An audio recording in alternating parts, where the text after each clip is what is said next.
चलिए स्टार्ट करते हैं। सो लास्ट क्लास में डिप्रेशन इन फ्रीजिंग पॉइंट देखे थे और उसके पहले एलिवेशन इन बॉइलिंग पॉइंट, है ना।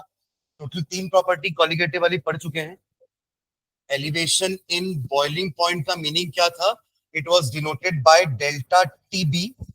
डेल्टा मतलब चेंज, यानी कि यहां पर वो चेंज कैसा है? इंक्रीमेंटल चेंज, क्योंकि आपके सॉल्यूशन का बॉइलिंग पॉइंट बढ़ रहा है ना। आपने एक सॉल्यूशन लिया था, एक सॉल्वेंट लिया था पहले, सॉरी, आपने पहले एक सॉल्वेंट लिया था जिसका बॉइलिंग पॉइंट था टीबी नॉट।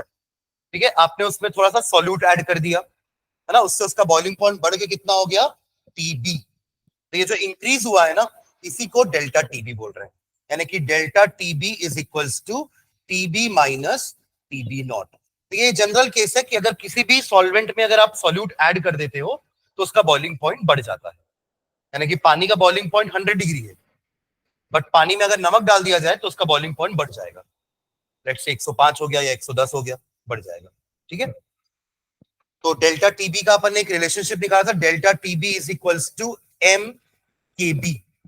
एम मतलब molality and K B was the constant known as ebullioscopic constant, या नाम दिया था हमने मोलाल एलिवेशन कांस्टेंट। इसका फॉर्मूला डिराइव किए थे, delta TB is equals to K B. M की जगह अपन फॉर्मूला पुट करते हैं, मोलालिटी क्या होता है? Number of moles of solute upon mass of solvent in KG. और थोड़ा सा इसको और एक्सपैंड किया था हमने, केबी नंबर ऑफ मोल्स को क्या लिखते हैं? मास इन ग्राम अपॉन मोलर मास। तो ये फॉर्मूला हमने डिराइव किया था for elevation in boiling point. Same काम हमने फ्रीजिंग पॉइंट के लिए किया था, बट वहां डिप्रेशन हो रहा था। ठीक है, कोई सॉल्वेंट में सॉल्यूट डाला जाए तो उसका बॉइलिंग पॉइंट बढ़ता है, और किसी सॉल्वेंट में अगर सॉल्यूट डाला जाए तो उसका फ्रीजिंग पॉइंट कम होता है, राइट। तो नेक्स्ट हमारी प्रॉपर्टी थी डिप्रेशन इन फ्रीजिंग पॉइंट। उसको हम कैसे डिनोट करेंगे? डेल्टा तो यहां भी आएगा, बस फर्क इतना है कि ये वाला डेल इंक्रीमेंटल चेंज था, ये डिक्रीमेंटल चेंज है, क्योंकि डिक्रीज हो रहा है वहां एलिवेट हो रहा था।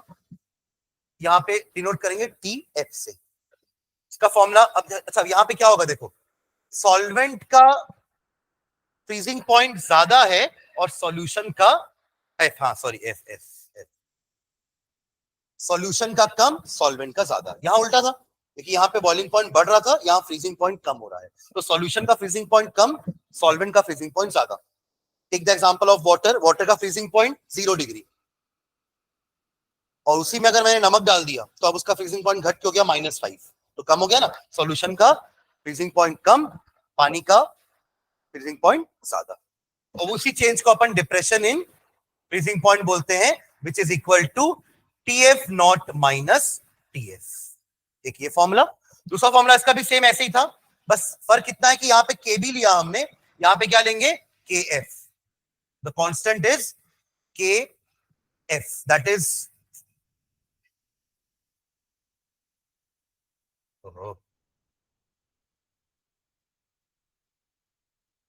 m into K F, molal depression constant. वहां नाम था मोलाल एलिवेशन कांस्टेंट, यहां मोलाल डिप्रेशन कांस्टेंट। ठीक है, फॉर्मूला भी इसका सेम आएगा, del T F is equals to K F W2 into 1000 upon M2 into W1। ये 1000 क्यों आया था मैंने बताया था। अगर आपको क्वेश्चन में सॉल्वेंट का मास ग्राम में दिया है तो उसको केजी में कन्वर्ट करने के लिए अपन 1000 यहां डिवाइड करते हैं, तो ऊपर आएगा, तो उल्टा करेंगे तो ऊपर आ जाएगा। ठीक है, पर अगर पहले से बाय डिफॉल्ट सॉल्वेंट का मास केजी में दिया है, then no need of this 1000। पर हमने 2-3 क्वेश्चन देखे थे ना, हर बारी सॉल्वेंट का मास ग्राम में ही दिया था, इसलिए 1000 मल्टीप्लाई कर। ठीक है, this was our third property. एक अपन पिछले की पिछली क्लास में पढ़े थे, that was relative lowering of vapour pressure. ठीक है, आज फोर्थ एंड लास्ट प्रॉपर्टी पढ़ना है, that is osmotic pressure. Hand डाल लीजिए सभी। Osmotic pressure, osmotic pressure, this is our third colligate sorry fourth colligative property, है ना। कॉलिगेटिव प्रॉपर्टीज क्या थी? हाँ, कॉलिगेटिव प्रॉपर्टी सॉल्यूशंस की प्रॉपर्टी है, किसी भी टाइप के सॉल्यूशंस की प्रॉपर्टी है, जो किस पे डिपेंड कर रही है? कि उस सॉल्यूशन के अंदर सॉल्यूट कितना है, ये है इसका डेफिनेशन, ठीक है। It depends upon the amount of solute present in the solution, not on the nature of solute. Solute कैसा है उससे फर्क नहीं पड़ता, कितना है उससे फर्क पड़ता है, ठीक है। ओके, ऑस्मोटिक प्रेशर इसको डिनोट करेंगे पाई से। Osmotic pressure is denoted by pi, ठीक है। चलो, तो ऑस्मोटिक प्रेशर आने से पहले पहले ऑस्मोसिस समझता हूं। ऑस्मोसिस क्या होता है? अपन क्लास 9th में पहली बार ऑस्मोसिस वर्ड सुने थे ना, राइट? 9th क्लास में पढ़ते थे ना ऑस्मोसिस के बारे में, क्योंकि 9th क्लास में पहली बार अपन सेल वेल पढ़ रहे थे, तो सेल में पानी का अंदर बाहर जाना, तो ऑस्मोसिस सुना था आपने पहली बार, राइट? तो ऑस्मोसिस का मतलब क्या होता है? मूवमेंट ऑफ सॉल्वेंट, सॉल्वेंट का मूवमेंट कहां से, जहां सॉल्वेंट ज्यादा है, कहां पे, जहां सॉल्वेंट कम है। Just like diffusion.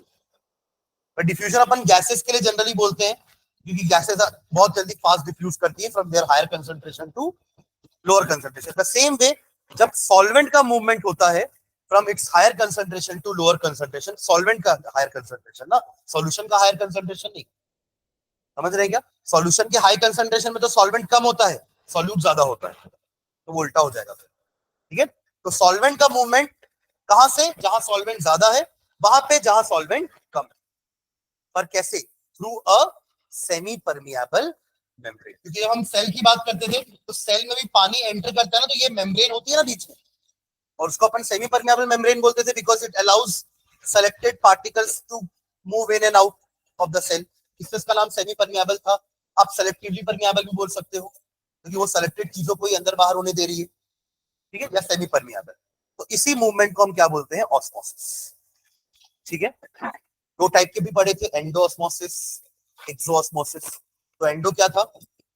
एंटर, जब पानी सेल के अंदर जा रहा था तो उसको बोल रहे थे एंडोऑस्मोसिस, उससे स्वेलिंग हो रही थी सेल की।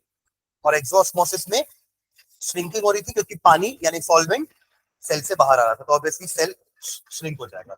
उस केस में सेल में पानी भर रहा था तो स्वेल हो रहा था सेल, राइट? अभी श्रिंक हो रहा है। और ये अपन एक्सपेरिमेंटल भी करके देखते थे, वो रेजिन के साथ या एग के साथ। ये भी तो एक तरह के सेल है। तो आप एक रेजिन को पानी में डालोगे तो पानी बाहर ज्यादा है, रेजिन के अंदर नहीं है, तो वो अंदर जाएगा, इससे आपकी रेजिन हो जाए वो स्वेलअप हो जाएंगी, फुल जाएंगी। अब यही रेजिन को सॉल्ट सॉल्यूशन में डाल दो, यही रेजिन को, जो फुली भी रेजिन है, उसको सॉल्ट सॉल्यूशन में डाल दो, तो क्या होगा? अंदर पानी ज्यादा है, बाहर तो सॉल्ट सॉल्यूशन है, बाहर प्योर सॉल्वेंट थोड़ी ना है, बाहर तो सॉल्यूशन है, सॉल्वेंट अंदर ज्यादा है, तो वो बाहर की तरफ आएगा और वो समझ रहे हैं क्या? ये तो आपका ऑस्मोसिस हुआ, ठीक है। तो मतलब आप ये समझो कि अगर मैंने एक, अभी बनाना मत पूछा ना, ये सब समझ लो। मान लो मैंने एक बीकर लिया, बीच में मैंने एक सेमी परमिएबल मेम्ब्रेन रख दी। Semi permeable membrane parchment paper होता है, या फिर पिग होता है ना, पिग, पिग सुअर, हाँ, उसके ब्लैडर से भी ये बनता है मेम्ब्रेन। मतलब जितने भी हमारे प्लांट और एनिमल प्रोडक्ट होते हैं ना, उनसे हम ये इस टाइप का मेम्ब्रेन बना सकते हैं, ठीक है। तो ये आपका बीच में सेमी परमिएबल मेम्ब्रेन है। यहां मैं ले लेता हूं सॉल्यूशन, यहाँ क्या है? सॉल्यूशन, वही वाटर एंड सॉल्ट, ठीक है। और यहां मैं ले लेता हूं सॉल्वेंट, सिर्फ पानी। यहाँ पानी है, यहाँ पे पानी के साथ नमक भी है, ठीक है। तो क्या होगा? What will happen? इधर से इधर जाएगा, इधर से इधर जाएगा ना। हाई कंसंट्रेशन पानी का तो इधर है, हाई कंसंट्रेशन पानी का इधर है ना, तो पानी इधर से इधर मूवमेंट होना चालू करेगा, यही ऑस्मोसिस है। From the region of high concentration, not of solution. Solvent का हाई कंसंट्रेशन कहां है ये समझना है, वो यहां पर है, तो सॉल्वेंट यहां मूव करना चालू करेगा, करेक्ट। ये तो ऑस्मोसिस हो गया। अपन को बात करनी है ऑस्मोटिक प्रेशर की। ऑस्मोटिक प्रेशर में क्या करना है अपन को? अब इसी बीकर को मैं क्लोज कर दे रहा हूं, ठीक है, और यहां पर मैं एक पिस्टन लगा देता हूं प्रेशर देने के लिए। प्रेशर है ना, तो प्रेशर तो पिस्टन से ही लगाओगे, वो हवा भरने वाला पिस्टन, ठीक है। तो यहां से आपको क्या, अभी अभी कुछ नहीं, तो एटमॉस्फेरिक प्रेशर तो लग ही रहा है, ठीक है। यहां भी लग रहा है वो एटमॉस्फेरिक प्रेशर, तो इसको भी ओपन कर देते हैं, रुको। वो एटमॉस्फेरिक प्रेशर तो यहां भी लग रहा है, ठीक है। अब हम क्या करेंगे? यहां से प्रेशर और बढ़ाने की कोशिश करेंगे, more than the atmospheric pressure. उससे क्या होगा? देखो, अगर मुझे किसी को बाहर करना है इस रूम के ना, तो मैं क्या करूंगा? यहां से ऐसा धक्का दूंगा ना बाहर, कि बाहर जाके अंदर धक्का दूंगा, वो तो अंदर आ जाएगा ना। तो मैं चाहता हूं कि ये जो सॉल्वेंट मॉलिक्यूल यहां आ रहे हैं ना, वो ना आए, हाँ अभी हो गया होगा, इक्विलिब्रियम पहुंच गया होगा, बट अगर सॉल्वेंट मॉलिक्यूल अभी भी यहाँ आ रहे हैं तो मैं उसको रोकना चाह रहा हूँ, तो क्या करना पड़ेगा मुझे, यहाँ प्रेशर लगाऊं कि यहाँ लगाऊं, लेफ्ट साइड में ऑब्वियसली ना, वही जैसे मैंने आपको एग्जांपल दिया कि मुझे अगर किसी को रूम के बाहर करना है तो मैं अंदर से बाहर करूंगा और बाहर जाके अंदर नहीं करूंगा उसको, तो यहां से अपन प्रेशर अप्लाई करना स्टार्ट करेंगे। ठीक है, धीरे धीरे अपन ने प्रेशर अप्लाई किया तो सॉल्वेंट के मॉलिक्यूल पहले बहुत जल्दी आ रहे थे, अब बहुत धीरे हो गए, और अब प्रेशर अप्लाई करते जाओगे, जब प्रेशर ऑस्मोटिक प्रेशर के इक्वल हो जाएगा तब ये ऑस्मोसिस रुक जाएगा। यानी सिंपल एक लाइन का डेफिनेशन ऑस्मोटिक प्रेशर का क्या होगा, ऑस्मोटिक प्रेशर वो प्रेशर है जो ऑस्मोसिस को स्टॉप कर रहा है। It is the pressure required, आपने दिया ना ये प्रेशर, अपने आप तो नहीं लगा, अपने आप तो एटमॉस्फेरिक प्रेशर ही लग रहा था, तो the pressure required to stop osmosis, एक लाइनर, समझ रहे हैं क्या, एक लाइन में आप ऐसे डिफाइन करोगे, the pressure required to stop osmosis is called osmotic pressure, denoted by pi. ठीक है, इसके बाद भी अगर आप कंटिन्यूअसली और प्रेशर देते गए, आप और प्रेशर दे रहे हो पाई से भी ज्यादा, तो अब क्या होगा देखो, सॉल्यूशन में सॉल्वेंट तो है ना, ऐसा थोड़ी ना कि सॉल्वेंट नहीं है, अब उल्टा होना चालू हो जाएगा। आप इतना प्रेशर दे दिए उसको कि वो ऑस्मोटिक प्रेशर से तो रुक गया था, अब वो नहीं आ रहा था, है ना, पर आपने इतना प्रेशर दिया कि अब यहाँ का बाहर उस तरफ जाना चालू हो गया, क्या, सॉल्वेंट, सॉल्यूट नहीं जा पाएगा ना, क्योंकि मेम्ब्रेन सेमी परमिएबल है, सॉल्वेंट का पार्टिकल ही सेमी परमिएबल मेम्ब्रेन को क्रॉस कर सकता है। तो पहले सॉल्वेंट इधर ज्यादा था तो स्पॉन्टेनियसली वो अपने आप मूव कर रहा था, बट आपने वहां से प्रेशर अप्लाई कर दिया तो अब ये मूव नहीं कर पा रहा है, उल्टा और ज्यादा प्रेशर अप्लाई करने पर यहां का सॉल्वेंट भी निकलकर इस सॉल्वेंट में जाकर के मिक्स होता जा रहा है, तो इसको बोलते हैं, ये क्या हुआ, रिवर्स हुआ ना पिछले वाले का, तो इसको बोलते हैं अपन रिवर्स ऑस्मोसिस, आरओ, अपना आरओ, इसका पानी पीते हैं अपन, वो इसी प्रिंसिपल पर वर्क करता है, और यही प्रिंसिपल को यूज करके ना हम समंदर के पानी से नमक को निकाल रहे हैं, that is known as desalination of sea water, क्योंकि हमारे अर्थ में पानी तो बहुत है पर पोर्टेबल वाटर बहुत कम है, पीने लायक पानी कम है, आप समंदर का पानी तो नहीं पी सकते ना, बहुत खारा होगा, तो उस खारे पानी से प्योर पानी को बाहर निकालना, यानी कि सॉल्वेंट को बाहर निकालने के लिए अपन ये प्रोसेस करेंगे, समझ रहे, तो ये रिवर्स ऑस्मोसिस का एप्लीकेशन हो गया, desalination of sea water, desalination मतलब उसका वो खारापन हटाना है, डी रिमूवल, रिमूवल ऑफ खारापन, डीसैलिनेशन। ठीक है, चलो लिखते हैं इसको पहले, ऑस्मोटिक, हाँ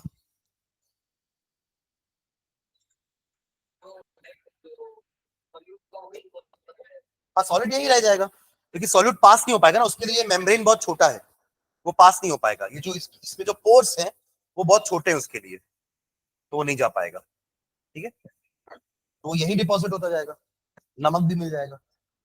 ठीक है चलो, हम्म,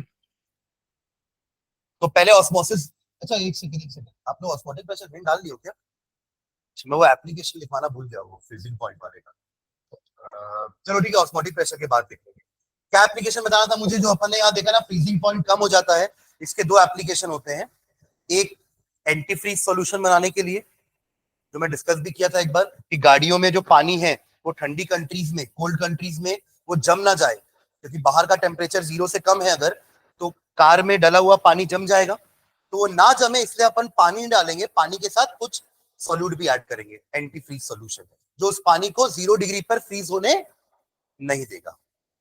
ठीक है, और दूसरा एप्लीकेशन होता है कि उसी कंट्री में अगर पूरा रोड में बर्फ जमी हुई है तो उसको हटाने के लिए भी अपन उसमें नमक छिड़केंगे, जिससे वो पानी मेल्ट होकर के, क्योंकि उसका फ्रीजिंग पॉइंट कम हो जाएगा, तो अब वो फ्रीज नहीं रहेगा, वो मेल्ट होकर के अलग हो जाएगा। ठीक है, चलो उसको अपन ऑस्मोटिक प्रेशर के बाद लिख लेंगे, मत काटो, चलो पहले इसको लिख लेते हैं। ओके, तो अपन ऐसे ही पहले ऑस्मोसिस डिफाइन करते हैं, फिर अपन आएंगे ऑस्मोटिक प्रेशर में। ठीक है, तो लिखना नीचे,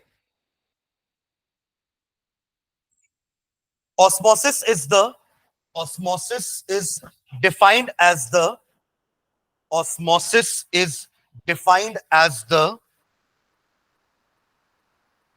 spontaneous flow, spontaneous क्यों बोल रहे हैं, क्योंकि अपने आप हो रहा है ना, आपको कुछ करना नहीं पड़ा, आपको धक्का नहीं देना पड़ा ना इस वाले को यहां जाने के लिए, हाँ नहीं आने के लिए प्रेशर देना पड़ा, बट ये तो अपने आप फ्लो हो रहा था, तो that is what is meant by spontaneity ना, जो अपन थर्मोडायनामिक्स में पढ़ते थे, जो प्रोसेस अपने से हो रहे हैं, स्पॉन्टेनियस। ठीक है, ओके, तो osmosis is the is defined as the spontaneous flow of solvent molecules, spontaneous flow of solvent molecules from the solvent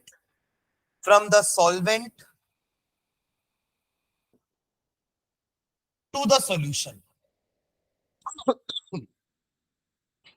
from the solvent to the solution, or from a less concentrated solution, or from a less concentrated solution,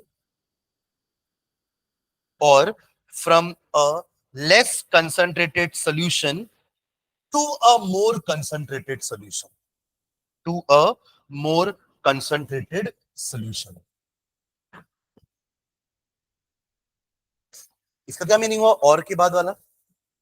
मतलब यहां पे अगर मैं solution और solvent ना लेकर के मैं कंसंट्रेटेड सॉल्यूशन और यहां डाइल्यूट सॉल्यूशन ले लूं तो भी मूवमेंट ऐसा ही होगा. समझे क्या? डाइल्यूट में सॉल्वेंट ज्यादा है, यहां सॉल्वेंट कम है, तो अगेन हुआ ना high concentration to low concentration. But solution के टर्म्स में this is less concentrated solution and this is more concentrated solution. आप समझ रहे हो ना? इसी को मैं लेस कंसंट्रेटेड बोल रहा हूं और इसी के लिए मैं मोर हाई कंसंट्रेशन भी वर्ड यूज कर रहा हूं. तो हाई कंसंट्रेशन किसके टर्म्स में है? सॉल्वेंट के टर्म्स में. और लेस कंसंट्रेशन किसके टर्म्स में है? सॉल्यूशन के टर्म्स में. लेकिन जो सॉल्यूशन लेस कंसंट्रेटेड है उसमें सॉल्वेंट ज्यादा होता है. करेक्ट? डाइल्यूट बोलते हैं ना उसको. तो पानी ऐड करके तो एक एसिड को, कंसंट्रेटेड एसिड को डाइल्यूट करते हैं अपन. ठीक है, ओके. तो क्या लिखे? और from a less concentrated solution to a more concentrated solution through a semi permeable membrane. ये लिखना मत भूलना ना, ये जनरली लोग भूल जाते हैं. Through a semi permeable membrane, through a semi permeable membrane. ठीक है, नेक्स्ट लाइन में दो टाइप लिखते हैं इसका, वही एंडो एक्सो. तो नीचे लाइन में एक पैराग्राफ बना लेना. When the membrane permits the solvent molecules, when the membrane permits the solvent molecules, when the membrane permits the solvent molecules to come out through the membrane, to come out through the membrane, to come out through the membrane, comma, it is called क्या? समझ के लिखो ना, ऐसे लिख के फिर पढ़ोगे क्या बैठ के? लिखते लिखते समझते जाओ. क्या लिखेंगे यहां पर? इतना टाइम समझाने के बाद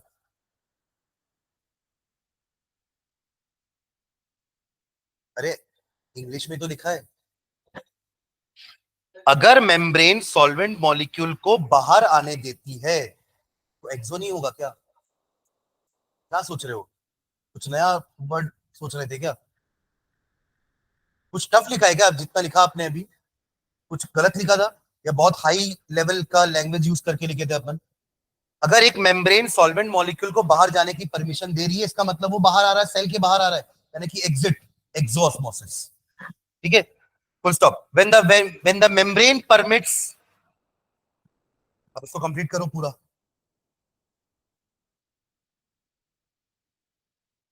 व्हेन द मेम्ब्रेन परमिट्स, किसको परमिट कर रहा है? सॉल्वेंट को ही करेगा, है ना? When the membrane permits the solvent molecules, कहां परमिट कर रहा है? अंदर आने के लिए. To enter, to enter inside, to enter inside, to enter inside. It is called endoosmosis. It is called endoosmosis. It is called endoosmosis. ठीक है, okay. नोट में कुछ पॉइंट्स लिखते हैं. एक तो पहले मेम्ब्रेन क्या होती है और कहां से मिलेगी अपन ये समझते हैं, है ना? तो फर्स्ट पॉइंट लिखेगा, semi permeable membranes are of two types. Semi permeable membrane are of two types.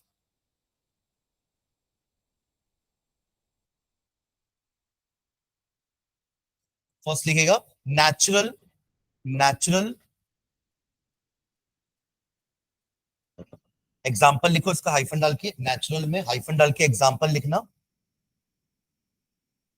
Vegetable membranes, vegetable membranes and animal membranes.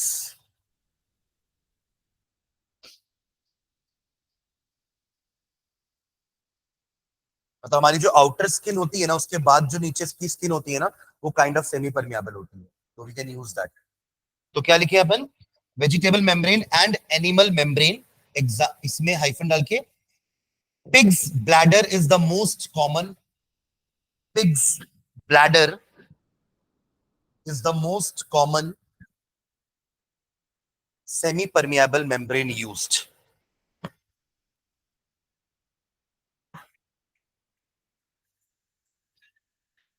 ठीक है, ये फर्स्ट टाइप का हुआ नेचुरल। सेकंड लिखना artificial, artificial man made, artificial, इसमें hyphen डाल के example लिखो, पार्चमेंट पेपर, PARCHMENT,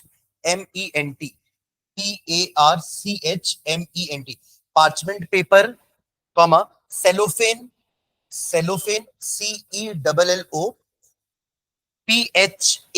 एक ही वर्ड है ना, cellophane, and and some freshly prepared, some freshly prepared, some freshly prepared inorganic substances।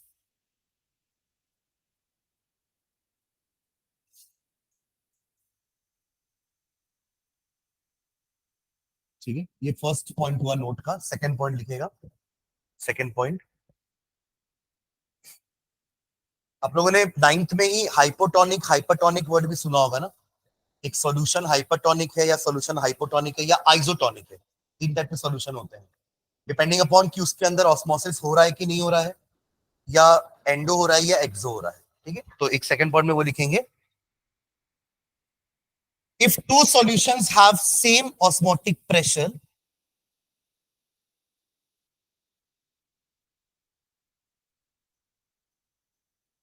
yes, osmotic pressure में same concentration लिखना।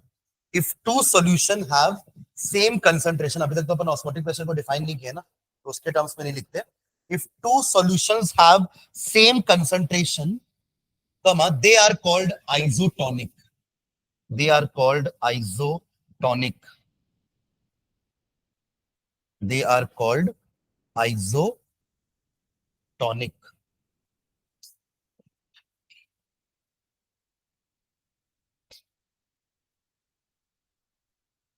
ठीक है, नेक्स्ट लाइन में इसी में आगे,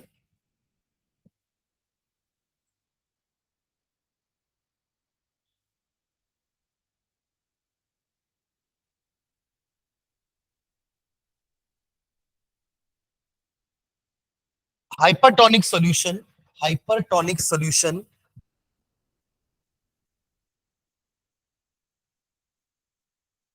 is the one, is the one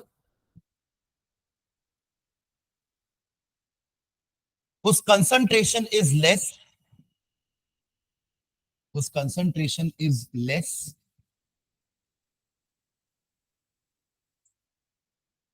and on placing, and on placing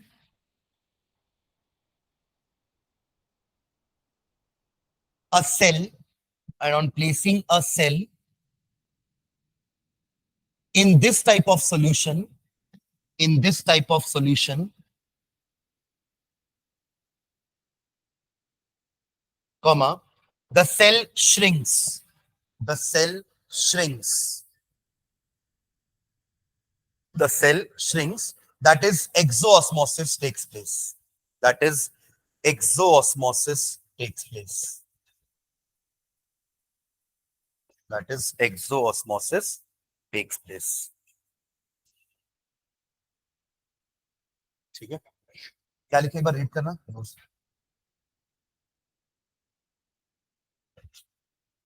hypertonic का क्या लिखे हो, कंसंट्रेशन इज लेस। अगला लिख लो हाइपोटोनिक के लिए,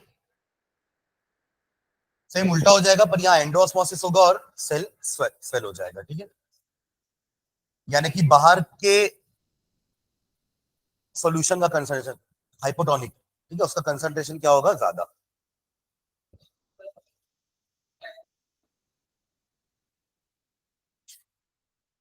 तो वहां पे एंडोऑस्मोसिस होगा और यहाँ स्वेलिंग हो जाएगी ना।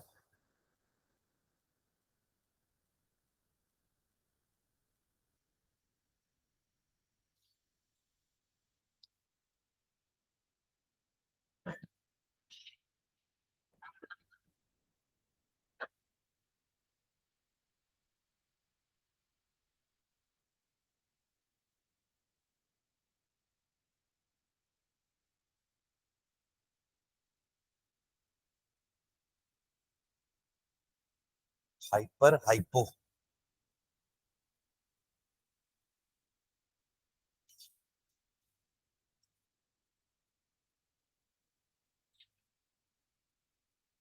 ठीक है, एक बार दोनों को रीड करना ना अच्छे से।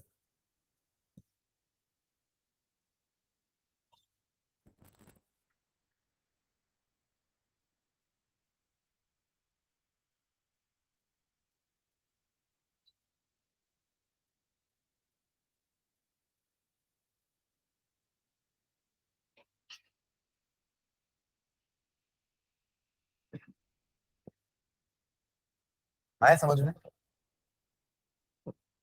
सही लिखा है सब। क्या लिखे हो देखो, हाइपरटोनिक ये आपका एक बीकर है समझ लो, और यहाँ पर एक हाइपरटोनिक सोल्यूशन है, ठीक है, हाइपरटोनिक सोल्यूशन। तो हमने क्या लिखा है कि इसके अंदर अगर सेल को डालोगे तो ये श्रिंक हो जाएगा, मतलब एक्सोऑस्मोसिस हो रहा है, राइट।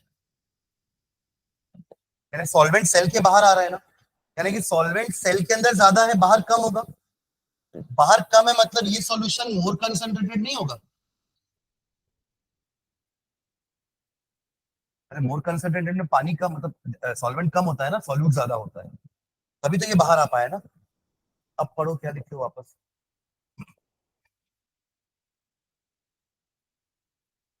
हाइपरटोनिक वाले के लिए बोल रहा हूँ, जो सेकंड पॉइंट आपने लिखा है, वहां मोर कंसंट्रेटेड आएगा ना। ना अब चलो हाइपोटोनिक भी समझना, फिर आप दोनों को करेक्ट करना, ठीक है। ये आपका यहाँ पर है हाइपोटोनिक सॉल्यूशन, हाइपोटोनिक, इसमें स्वेल लिखियो ना आप लोग। यानी कि अगर अंदर एक सेल है तो इसके अंदर सॉल्वेंट मॉलिक्यूल एंटर कर रहा है और ये स्वेल हो जा रहा है। अब एंटर कर रहा है मतलब यहाँ पे पानी ज्यादा होगा, यानी सॉल्वेंट ज्यादा होगा, यहाँ सॉल्वेंट कम होगा। सॉल्वेंट यहाँ ज्यादा है मतलब ये लेस कंसंट्रेटेड सॉल्यूशन होना चाहिए, लेस कंसंट्रेटेड सॉल्यूशन, ठीक है। तो उसको करेक्ट करो। तो हाइपरटोनिक मोर कंसंट्रेटेड सॉल्यूशन होगा और हाइपोटोनिक लेस कंसंट्रेटेड सॉल्यूशन होगा, वहां स्वेलिंग, यहाँ पे श्रिंकिंग, ठीक है। और आइसोटोनिक में सेल का कंसंट्रेशन और बाहर का कंसंट्रेशन बराबर है, तो ना इन आउट कोई मूवमेंट नहीं होने वाला, ना एंडो ना एक्सो, ठीक है। चलिए ये तो बात हो गई पूरे ऑस्मोसिस की, ठीक है। अब अपन आते हैं प्रेशर पर। तो नेचुरली नीचे लिखेगा, osmotic pressure may be defined as, osmotic pressure may be defined as, osmotic pressure may be defined as the minimum, minimum बोलेंगे कि मैक्सिमम बोलेंगे, कब बोलते हैं मिनिमम मैक्सिमम वर्ड। हाँ पर यहाँ ज्यादा से ज्यादा है कि कम से कम है, कम से कम इतना प्रेशर तो लगाना ही पड़ेगा तभी ऑस्मोसिस रुकेगा। उससे ज्यादा लगाओगे तो कोई बात नहीं चलेगा, बट उससे कम लगाए तो नहीं चलेगा, तब ऑस्मोसिस नहीं रुकने वाला। तो मिनिमम वर्ड आएगा कि मैक्सिमम आएगा, मिनिमम वर्ड। हाँ तो लिखो, क्या लिखे, it is defined as the minimum excess pressure, minimum excess pressure, minimum excess pressure that has to be applied, या आप अप्लाई कर रहे हो अपने से तो लग नहीं रहा है, non spontaneous, that has to be applied, कहां अप्लाई कर रहे थे, वहां पर वो पिस्टन कहां लगा था, सॉल्यूशन बीकर में, वाह। फिर वापस पूछूं कि और अंदर जाओगे, तो पहले आप बाहर आए ना, पहले आप यहाँ थे, फिर आप बीकर में आए, बताना क्या था, सॉल्यूशन पे। प्रेशर कहाँ लगा रहे हैं अपन? सॉल्यूशन पे, धक्का देने के लिए उसको उस तरफ ही। तो क्या लिखे? Minimum excess pressure that has to be applied on the solution, on the solution to prevent the entry of solvent, to prevent the entry of solvent into the solution, into the solution through the semi permeable membrane, through the semi permeable membrane।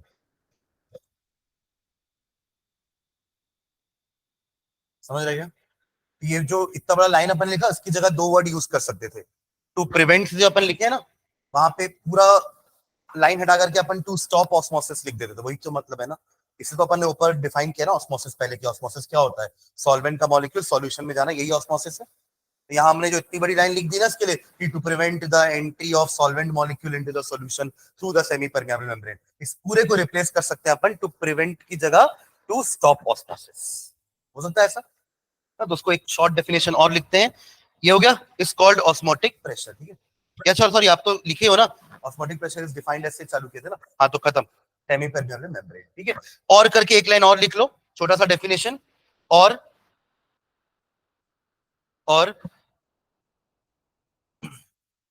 osmotic pressure is the pressure, osmotic pressure is the pressure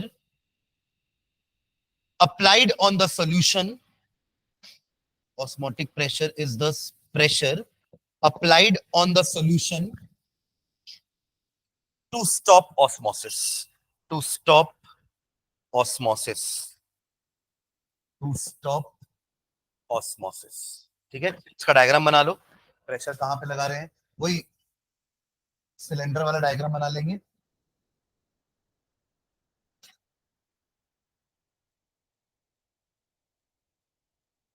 यहाँ solution लिख देना और यहाँ पे solvent.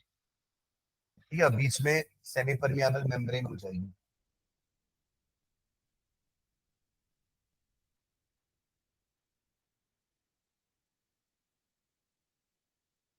Label कर देना semi permeable membrane, solvent solute, ऊपर piston लगा देना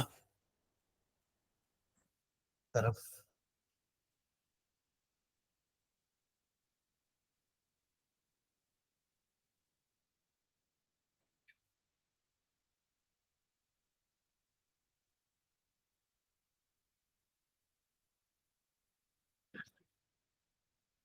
और ये पानी।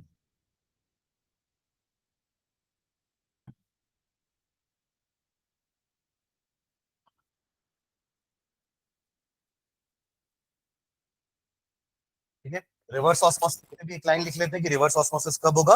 अगर आपने प्रेशर ऑस्मोटिक प्रेशर से ज्यादा लगा दिया तो उल्टा काम होना चालू हो जाएगा।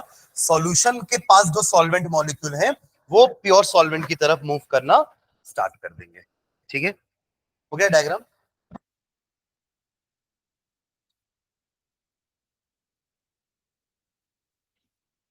लिखिएगा इसमें नीचे, if a pressure higher than the osmotic pressure, if a pressure, if a pressure higher than the osmotic pressure is applied on the solution, is applied on the solution,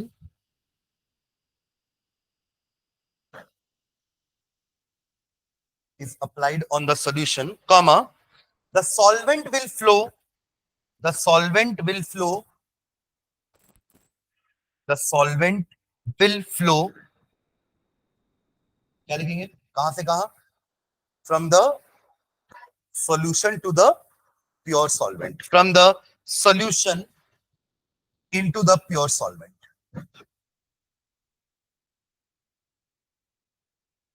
from solution into the pure solvent। अभी तक osmosis हो रहा था तो pure solvent से solution की तरफ जा रहा था, बट अब उल्टा होना चालू हो जाएगा। ठीक है, थ्रू एसपीएम, वो तो अभी भी होगा। थ्रू एसपीएम, शॉर्ट फॉर्म में लिख लो, semi permeable membrane through SPM. Full stop. This process is called reverse osmosis. RO. This process is called reverse osmosis, RO. It is widely used in the desalination of seawater. It is widely used in desalination, DESALINATION, desalination of seawater. यानी कि salt के removal from C water. हाँ, dilute solution भी ले सकते हैं. हाँ, ले सकते हैं. मतलब समंदर के पानी से कम खारा पानी होना चाहिए, ज्यादा नहीं होना चाहिए. ठीक है, बट फिर क्या मतलब, हम तो खारा पानी हटा रहे हैं ना, तो यहाँ क्यों खारा पानी लूंगा, कम खारा. मतलब आप ज्यादा खा रहे हो, कम खारा करोगे तो पी तो उसको भी नहीं पाओगे ना. तो फिर डिसैलिनेशन का मतलब क्या दिया. न्यूट्रिएंट्स चाहिए, नमक नहीं चाहिए. कैसे पियोगे उसको. ठीक है, बट हाँ, यही एक ड्रॉबैक है आरओ पानी का ना, न्यूट्रिएंट्स खत्म हो जाते हैं पूरे. सही बोल रहे हो आप, नहीं पीना चाहिए एक्चुअली आरओ पानी. ठीक है, हमको लगता है कि हाँ आरओ पानी अच्छा है, but actually it is not a mineral water, it is demineralised water. सारे मिनरल तो आपके यही रहेगा है ना, समझ रहे हैं क्या. इसलिए नहीं पीना चाहिए आरओ पानी. चलो, हाँ, इसका भी एक्सप्रेशन निकालते हैं. चलो, जैसे अपन ने इसके दो फॉर्मूले डिराइव किए ना, टीबी, डेल टीबी का और डेल टीएफ का, वैसे ही ऑस्मोटिक प्रेशर का भी एक फॉर्मूला डिराइव करेंगे पाई का. नीचे लिखेगा calculation for pi, calculation for osmotic pressure.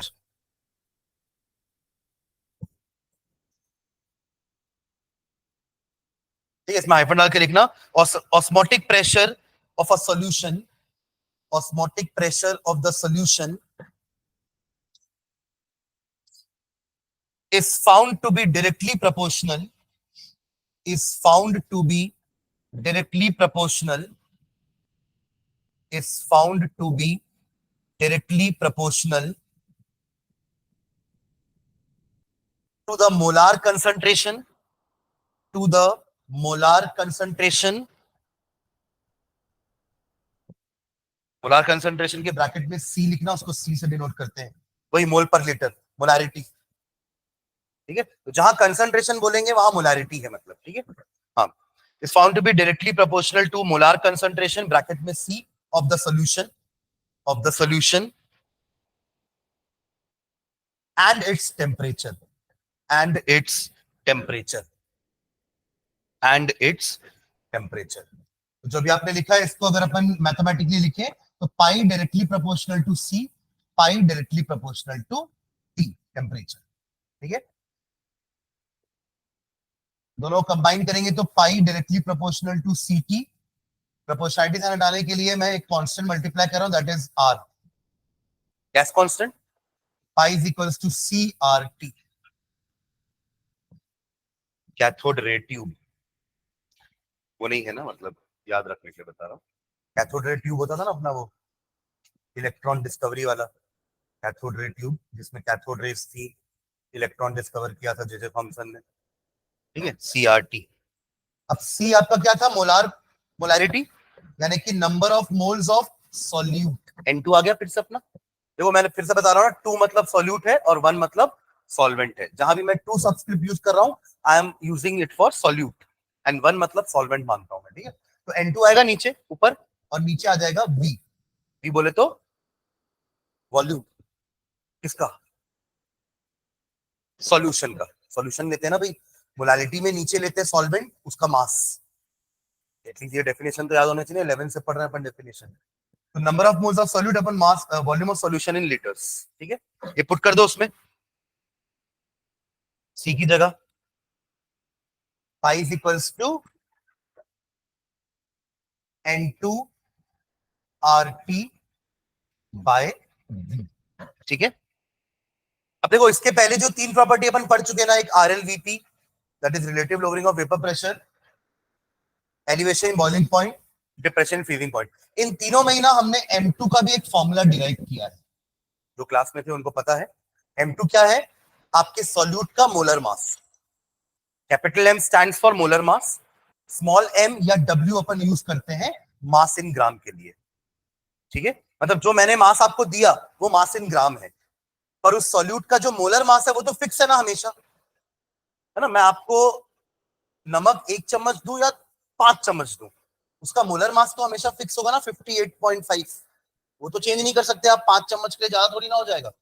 हाँ, 5 चम्मच के लिए मास इन ग्राम ज्यादा होगा, 1 चम्मच के लिए मास इन ग्राम कम होगा, बट मोलर मास तो दोनों के लिए सेम है ना, है तो नमक ही दोनों, राइट। तो मोलर मास सॉल्यूट का निकालने के लिए एक फॉर्मूला हमने तीनों प्रॉपर्टी में डिराइव किया, यहां भी करेंगे। ये क्यों यूज होता है फॉर्मूला? अगर मैंने आपको सॉल्यूट दे दिया कि ये डाल लो अपने सॉल्यूशन बनाने के लिए, और नाम नहीं बताया सॉल्यूट का, और मोलर मास निकालने बोलूंगा, तो आप ये फॉर्मूला यूज करोगे। क्लियर है? इसका भी वही करते हैं, तो उसके लिए क्या करना पड़ेगा, N2 को भी चेंज करना पड़ेगा, तभी तो आएगा M2। N2 क्या हो जाएगा, W2/M2, mass in gram upon molar मास।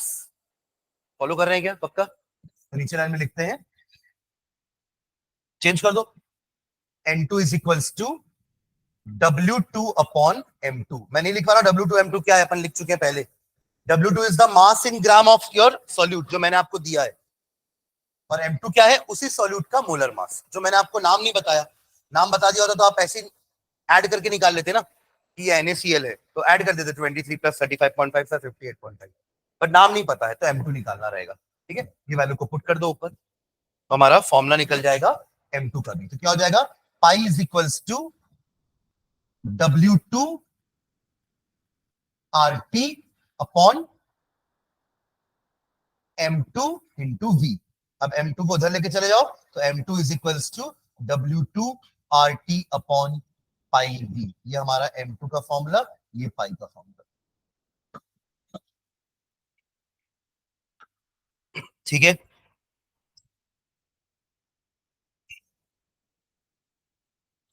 ठीक है, एक चीज नोटिस करना, तीनों चारों चौथा फॉर्मूला था यहाँ पे लिखा नहीं है, बट चलो मैं यहाँ लिख देता हूँ, ये चारों का एक साथ लिखते हैं, ठीक है। RL मैंने क्या पढ़ा था, relative lowering of vapour pressure क्या होता है, P not minus PS upon P not, this is known as relative lowering of vapour pressure. और ये किसके इक्वल आ रहा था, X2 के बराबर, यानी कि मोल फ्रैक्शन ऑफ सॉल्यूट। और इसको अपन ने ब्रेक किया था N2 upon N1 plus N2, ये मोल फ्रैक्शन का फॉर्मूला है।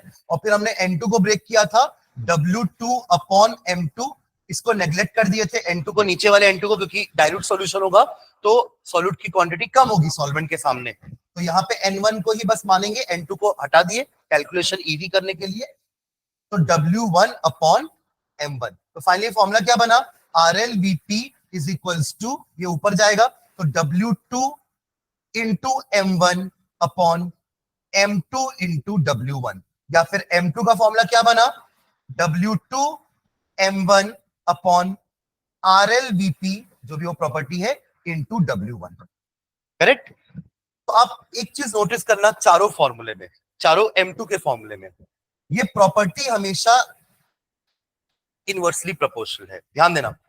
M2 ऊपर है, प्रॉपर्टी नीचे है, M2 ऊपर है, प्रॉपर्टी नीचे है। यहां भी देखो, आप M2 को फॉर्मूले के लिए क्या करोगे, M2 को इधर भेजोगे, डेल TF को नीचे भेजोगे, तो M2 ऊपर रहेगा, डेल TF वही तो हमारी प्रॉपर्टी थी, वो नीचे।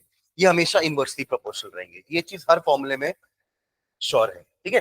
एक और कॉमन चीज हर फॉर्मूले में आपको दिखेगी, वो रहेगा सॉल्यूट का मास या मोल ऊपर रहेगा, क्योंकि कॉलिगेटिव प्रॉपर्टी है ना, तो वो तो डायरेक्टली प्रोपोर्शनल। कॉलिगेटिव प्रॉपर्टी का मीनिंग ही यही था कि वो property is directly proportional to amount of solute. तो देखो W2 हमेशा ऊपर रहेगा, समझ रहे हो ना। तो ऐसे अपन फॉर्मूले को याद रख सकते हैं, और याद रखने की जरूरत भी नहीं, आप तुरंत साइड में बना सकते हो फॉर्मूला। अगर आपको डेल टीबी का फॉर्मूला नहीं याद आ रहा है तो रटो ही मत, रटोगे तो जबरदस्ती मेमोरी यूज होगा ना ब्रेन का, तो आप सीधा del TB is equals to M K F K B से स्टार्ट करो। एम का तो फॉर्मूला पता है नहीं, तो बचपन से पढ़ रहे हैं, number of moles of solute upon mass of solvent in KG, हो गया ये। और फिर N2 का भी फॉर्मूला पता है, मास इन ग्राम अपॉन मोलर मास, तो W2 अपॉन M2, ऑलरेडी नीचे W1 है और ऊपर 1000, ये हो गया हमारा डेल टीबी का फॉर्मूला। M2 को इधर ले जाओ, टीबी को नीचे रख दो, तो आपका वो वाला फॉर्मूला आ जाएगा M2 का, समझ आना। तो कोई भी फॉर्मूला याद करने की जरूरत नहीं है, ठीक है। हाँ, प्रीवियस जो याद है वो तो रखना है ना, उसको भी भूलना नहीं है, मतलब कुछ नया याद नहीं करना है तो पुराना भूलना भी नहीं है।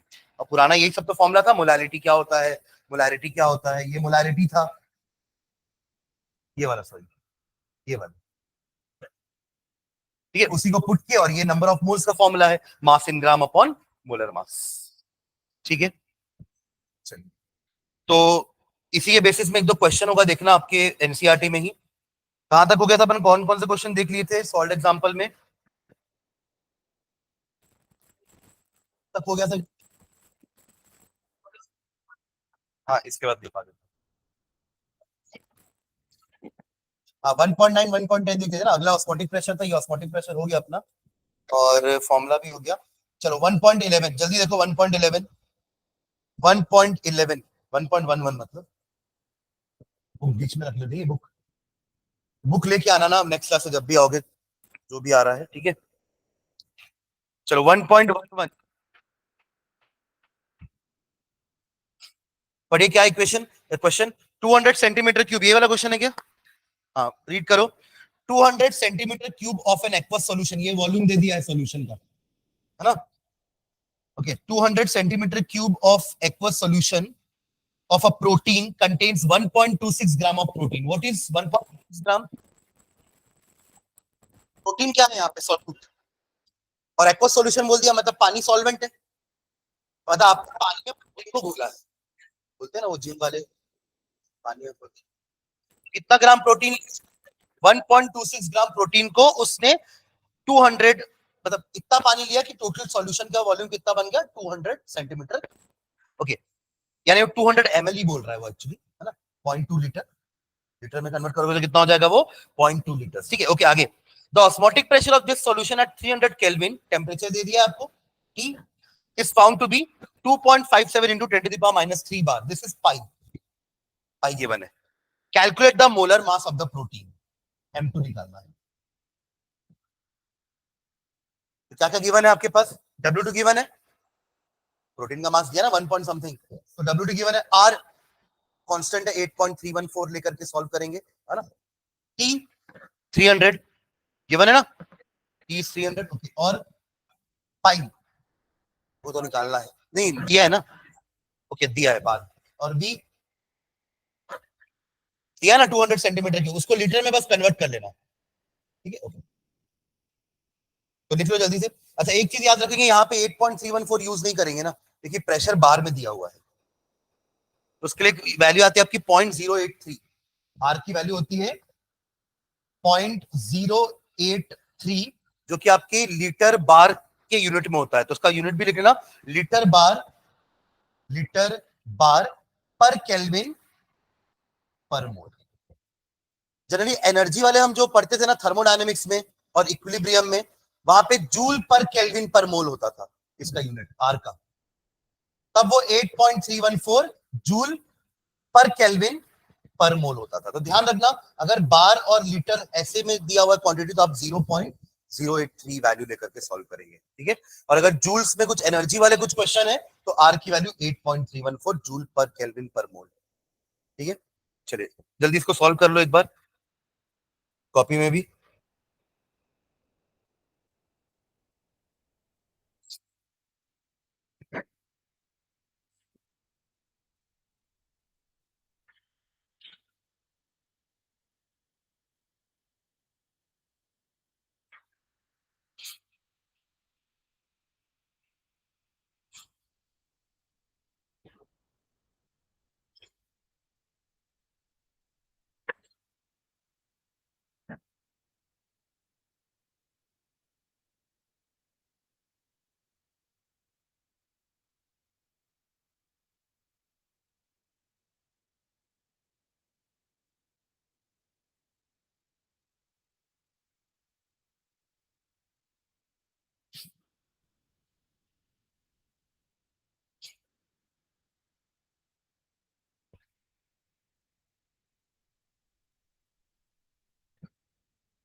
ये आर की दोनों वैल्यू को आप लोग नोट में लिख लेना ना, यूज आएगी अपन को कहीं ना कहीं।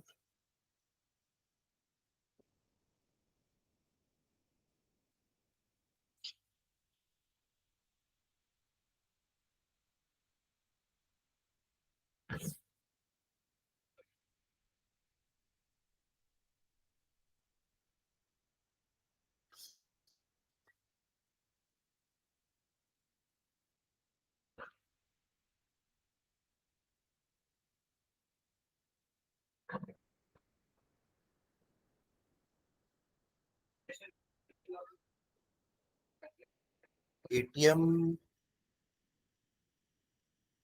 लीटर बार और एटीएम लगभग एक जैसे ही है। अगर पास्कल में देगा तो ये यूनिट यूज कर सकते हैं अपन। अच्छा, इसका एक यूनिट और लिखना नीचे ही, 8.314 किलो पास्कल की पीई, किलो पास्कल लीटर पर केल्विन पर मोल, लीटर पर केल्विन पर मोल। ये वैल्यू सेम है 8.314, बट ये जूल पर केल्विन ये एनर्जी के टर्म्स में हो गई। अगर मुझे प्रेशर और वॉल्यूम के टर्म्स में लिखना है तो हम किलो पास्कल लीटर लिखेंगे, किलो पास्कल लीटर। ठीक है,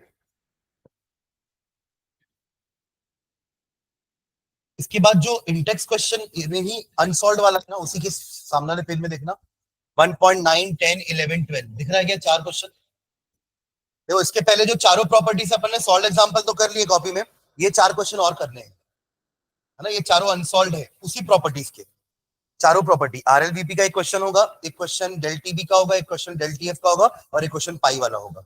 ठीक है, पढ़ते हैं उसको भी। क्या है फर्स्ट क्वेश्चन? देखो पहला क्वेश्चन क्या है, vapour pressure of pure water. ये शायद हम कर चुके हैं, है ना, ये वाला करें यूरिया वाला। उसके बाद वाला देखो, हाँ ये नहीं किए, 2.10, पुरानी बुक में 2.10, नई बुक में 1.10। हाँ चलो पढ़ो उस क्वेश्चन को। Boiling point of water at 750 mmHg is 96.63 degree Celsius. ठीक है, how much sucrose is to be added to 500 gram of water such that it boils at 100 degree Celsius. Molal elevation constant for water is 0.52 kelvin kg per mole. देखो आपको question में क्या क्या given है। Boiling point of water at 750 mmHg is 96.63 degree Celsius. तो ये actually क्या दिया हुआ है? हाँ टेम्परेचर है, बट किसका है? वाटर का, यानी कि सॉल्वेंट का। टीबी नॉट, ये क्या दिया हुआ है? TB naught. लिखते चलो गिवन में, टीबी नॉट। ठीक है, अब देखो आपको लग रहा होगा सर बॉइलिंग पॉइंट वाटर का तो 100 डिग्री सेल्सियस होता है, बट वो 750 में नहीं होता ना, समझ रहे क्या? वो आपका रूम प्रेशर पर है, 1 एटीएम पर है। ठीक है, ओके, तो लिखिए TB, TB naught. Okay, next line में अब आपको क्या करना है, इसके टेम्परेचर को 100 डिग्री तक बढ़ाना है, यानी कि टीबी जो आपको 100 डिग्री दिया वो क्या दिया हुआ है? टीबी, सॉल्यूशन का। और वो सॉल्यूशन कैसे बनेगा? 500 ग्राम पानी में सुक्रोज डाल के। कितना सुक्रोज, यही निकालना है। समझ रहे हैं क्या क्वेश्चन? तो लिख लो अगला, टीबी दिया हुआ है 100 डिग्री, टीबी दिया है 100 डिग्री। हमको अपने पानी के 96.63 टेम्परेचर को 100 डिग्री तक पहुंचाना है, एलिवेट करना है ना। हमारी प्रॉपर्टी भी वही है, एलिवेशन इन बॉइलिंग पॉइंट। और ऐसा हम कैसे कर पाएंगे? कुछ सॉल्यूट ऐड करके। कौन सा सॉल्यूट दिया गया आपको ऐड करने के लिए? सुक्रोज दिया हुआ है। कितना ऐड करोगे कि इतना से एलिवेट हो जाए? तो वो आपको निकालना है। निकालना क्या है मुझे ये बता दो बस। इस फॉर्मूले में, इस फॉर्मूले में मुझे क्या निकालना है? W2, very good. क्या निकालना है? M2 तो आप सुक्रोज का फॉर्मूला पता है ना, C12H22O11। ग्लूकोज अलग है ना, सुक्रोज अलग है। Glucose is C6H12O6, but sucrose क्या है? Sugar cane, cane sugar, C12H22O11। तो आप M2 निकाल सकते हो, आपको नाम दे दिया तो M2 तो आसानी से निकल जाएगा, फिर फॉर्मूला लगाने की जरूरत नहीं है। केबी दिया है क्या? केबी दिया है ना, 0.52 केल्विन केजी पर मोल नहीं लिखा है? नहीं दिया है क्या? तो आप लोग ऐड कर लो उसको ना, वो दिया है, केबी दिया है। Kb is equals to 0.52 kelvin kg per mole. इसका यूनिट यही होता है ना केबी का, केल्विन केजी पर मोल। समझ में पर यहां ध्यान देना, केबी का यूनिट समझा रहा हूं ना। ये हमारा फॉर्मूला है ना, del TB is equals to m into Kb. तो डेल टीबी क्या है? टेम्परेचर यानी कि केल्विन, और एम क्या है? मोलालिटी विच इज मोल पर केजी। तो केबी का यूनिट क्या हो जाएगा? केल्विन केजी पर मोल। समझ जाएगा? केएफ का यूनिट भी सेम रहेगा, केल्विन केजी पर मोल। ओके, 0.5 केल्विन केजी पर। ओके चलो, और क्या बच गया? 500 ग्राम। ये क्या है? What is 500 gram? W1, पानी का मास W1। वो भी जरूरत पड़ती है ना मगर फॉर्मूले में। W1, W1 दिया हुआ है, ठीक है, 500 ग्राम। और कुछ बस इतना ही है ना? तो इस फॉर्मूले में आपको क्या निकालना है? W2। और बाकी सब चीजें दी हुई है क्या? Kb दिया है, 1000 तो कांस्टेंट है। M2 आप निकाल लोगे, सुक्रोज का मास निकालोगे, कितना होता है? 342 होता है शायद, निकालना। C12H22O11, 12 into 12 plus 22 plus 11 into 16। ये आता है ना मोलर मास निकालने, ये 9th में पढ़ते थे। C12H22O11, तो 12 into 12 plus 22 into 1 plus 11 into 16, ये हो जाएगा 144। ये तो 22 ही है, और ये हो जाएगा 176, 342, ठीक है। तो M2 भी पता है, और W1 500। What about del TB? Del TB कैसे निकालोगे? 33। अच्छे से देख, कहां से 0.33? एक 93 96.36 है और एक 100 है, तो 3 पॉइंट समथिंग नहीं होगा? अरे कैसे कर रहे हो? या तो 96.63 दिया। अच्छा ठीक है, वही ले लो, वही लिखियो कि फिर मैं तो आपको 96 डिक्टेट कर रहा था, तब तो कोई किसी ने कुछ नहीं बोला। तो मेरे को तो करेक्ट करो सर, हमारे में 99 लिखा है, यहाँ 96.63 दिया हुआ है। हाँ ठीक है, जो भी है 100 माइनस कर रहे हो ना। हाँ कर लो, कितना आएगा? पॉइंट। हाँ ठीक है, अब कर लो, आंसर ही चेंज हो जाएगा पूरा, ठीक है, हो जाएगा ये। अब आगे, अब तो बस कैलकुलेशन है ना। तो देखो मैंने आपको पहले ही बताया कि पूरे क्वेश्चन में ना ये समझना ही जरूरी है कि क्या क्या गिवन है। उसके बाद तो फॉर्मूला तो सिंपल है, put the formula get the answer type के क्वेश्चन है सारे, बट हमको वो समझना ही जरूरी है कि क्या क्या गिवन है, ठीक है। तो अब ये वाला घर में फिनिश कर देना, W2 निकालना है, बाकी सब आपको नोन है, फॉर्मूला यही लगेगा। डेल टीवी कितना बोले आप लोग? 0.37, ठीक है। अगला क्वेश्चन पढ़ो।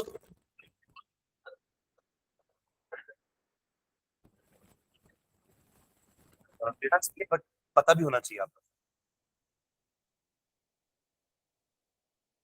ठीक है। एक्चुअली आप तो पढ़ो, आप तो पढ़ना ही। एट द एंड अगर आप बोर्ड एग्जाम की बात करें तो आपकी उसका फॉर्मूला पता है। अगला क्वेश्चन,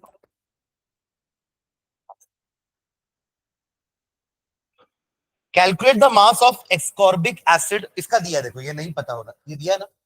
हाँ, क्योंकि ये वो पता है, उसको नहीं पता होगा, बट एक्चुअली उसका सुक्रोज का क्यों नहीं पता है? क्योंकि 11th में ना एक क्वेश्चन सुक्रोज का क्वेश्चन रहता था, वो मोल कंसेप्ट में, इसलिए इसने नहीं दिया, ठीक है, क्योंकि वो सोच रहा है कि बच्चे अच्छे होंगे, उनको याद होगा, तो ठीक है, कोई बात नहीं।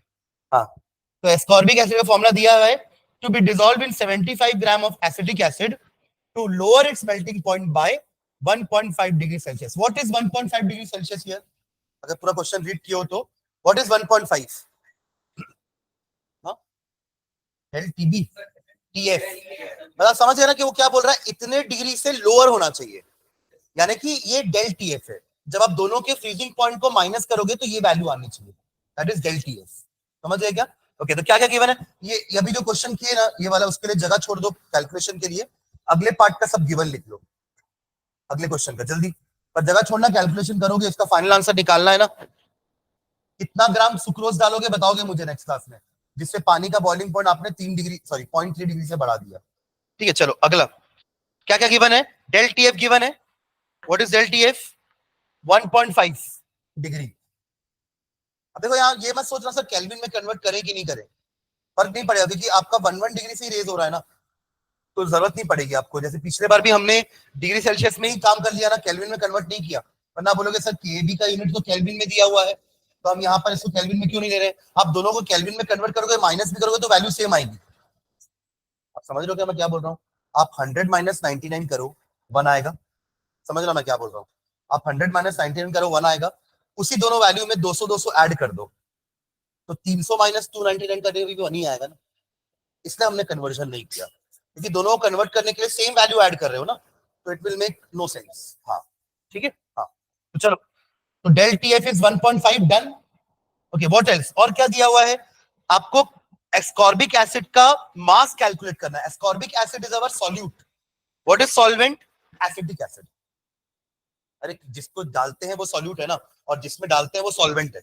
तो यहां तो साफ लिखा ना कितना एस्कॉर्बिक एसिड आप डिसॉल्व करोगे 75 ग्राम एसिटिक एसिड में.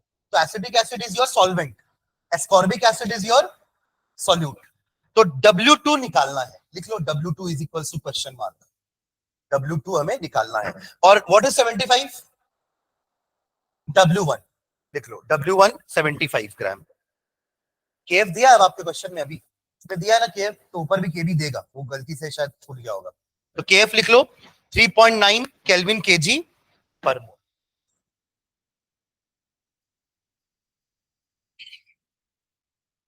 अब सेम फॉर्मूले से यही वाला क्या निकालना है? W2. एलटीएफ पता है 1.5. M2 निकाल लोगे ना, आपको तो मास दिया है, उसका फॉर्मूला दिया ना एस्कॉर्बिक एसिड का ब्रैकेट में. क्या दिया फॉर्मूला? C6H8O6. क्या आएगा? C6 का 72 प्लस 8 इज 80. 6 into 16 इज, वाह, 96. अच्छा हो तुम बायो वाले हो. 96. ठीक है, तो 96 प्लस 80 176. ठीक है, 176 उसका मोलर मास आ जाएगा. अरे निकाल सकते हैं ना, जैसे अभी 342 निकाले थे वैसे ही 176 इसका मोलर मास आ जाएगा. तो M2 ही पता है और W1 75. 1000 क्यों मल्टीप्लाई करें मैं आपको बता चुका हूं ना. अगर क्वेश्चन में ऑलरेडी वो केजी में दिया रहता तो ये 1000 नहीं आता. इससे मैंने बोला ना फॉर्मूला मत रटो, आप तुरंत डिराइव कर सकते हो ना इससे. यहां कभी गलती नहीं होगी. ठीक है, लास्ट इसको भी छोड़ दो, सब गिवन लिख लिए ना, कैलकुलेशन पार्ट घर में कर लेना. लास्ट पाई वाला क्वेश्चन पढ़ो जल्दी से. Calculate the osmotic pressure in pascal. अब पास्कल वाला आ गया ना, 8.314 यूज करेंगे. किलो पास पर वो किलो पास्कल है, यहाँ पास्कल, तो इंटू 10⁻³ कर लेना उसको, है ना. हाँ, तो calculate the osmotic pressure in pascal exerted by a solution prepared by dissolving 1 gram of polymer of molar mass 1,85,000. Protein के लाखों में ही मोलर मास होते हैं ना, ये आपके पॉलीमर्स है. पॉलीमर मतलब क्या होता है? एक ही मोनोमर को बहुत बार रिपीट कर दोगे तो पॉलीमर बन जाता है. तो पॉलीमर के मोलार मास बहुत ज्यादा आते हैं, बहुत हाई आते हैं. ठीक है, okay. 1,85,000 molar mass in 450 ml of water eight 37 degree Celsius. ठीक है, क्या क्या गिवन है देखो. निकालना पाई है, पाई क्वेश्चन मार्क, पाई निकालना है. ओके, आपका सॉल्यूट क्या है? एक पॉलीमर है जिसका आप कितना ग्राम ले रहे हो? 1 ग्राम, है ना. और वॉल्यूम ऑफ सॉल्यूशन भी दिया हुआ है. बट मोलैरिटी निकालने के लिए अपन को क्या चाहिए? Number of moles. आया ना. हमारा फॉर्मूला क्या है पाई वाले का? Pi is equal to W2RT upon M2V, या फिर अगर आप थोड़ा पीछे चलो तो CRT. ये ना फॉर्मूला, सबसे सिंपल फॉर्मूला तो यही दिख रहा है, छोटा सा सिंपल सा. CRT. R तो पता है, टेम्परेचर भी दिया है 37. हाँ 37. ठीक है, अब बस बात आती है C की. तो C क्या होगा? Number of moles of solute upon volume of solution in litres. तो वॉल्यूम ऑफ सॉल्यूशन आपको दिया है ml में, उसको लीटर में कन्वर्ट करना 0.45. अब आती है बात number of moles. Number of mole कैसे निकालोगे? Number of mole of solute कितना हो जाएगा? Mass of solute upon molar मास. क्या दिया मास ऑफ सॉल्यूट? 1 ग्राम. 1 ग्राम डाले ना वॉल्यूम, और मोलर मास 1,85,000, 1,85,000. ये हो गया मेरा number of moles n upon 0.4, 0.45 है ना, 0.450 लीटर्स. ml में नहीं मत डिवाइड कर देना, है ना. हमारा मोलर कंसंट्रेशन का फॉर्मूला याद रखना, नीचे वॉल्यूम ऑफ सॉल्यूशन लीटर्स में होता है. तो ऐसे अपन नंबर ऑफ मोल निकाल सकते हैं divided by volume of solution. ये आ गया अपना C. ठीक है, R का वैल्यू लिख लो. R क्या लेंगे अपन? 8.314 किलो पास्कल लीटर पर केल्विन पर मोल. इसको किलो को चेंज कर देना 10⁻³ कि अपन को पास्कल में प्रेशर निकालने बोला है. बस अब तो हो जाएगा. क्या करना है? सी 1/1,85,000 इंटू 0.450. करेक्ट, ये हो गया पूरा C. R 8.314 314 into 10 to the power 3, are भी खत्म, इनटू टेम्परेचर 37 प्लस 270। अब करना पड़ेगा केल्विन में कन्वर्ट, है ना, क्योंकि यहाँ पे डिफरेंस टेम्परेचर का नहीं ले रहे हैं अपन, प्योर टेम्परेचर ही ले रहे हैं। तो ये ऑलरेडी आपका केल्विन में दिया है ना, इसका वैल्यू 8.314 का, तो आप टेम्परेचर को डिग्री सेल्सियस में नहीं ले सकते। तो 37 प्लस कितना हो जाएगा, 310, है ना, 37 ना, 310। बस इसको सॉल्व करना है, पाई आ जाएगा। आंसर किसमें आया, यूनिट पास, ठीक है। चलो चलो नेक्स्ट क्लास में वो एप्लीकेशन वाला जो पार्ट बच गया उसको लिख करके फिर लास्ट टॉपिक जाके एब्नॉर्मल मॉलिक्यूलर मास, ठीक है। चलो थैंक यू।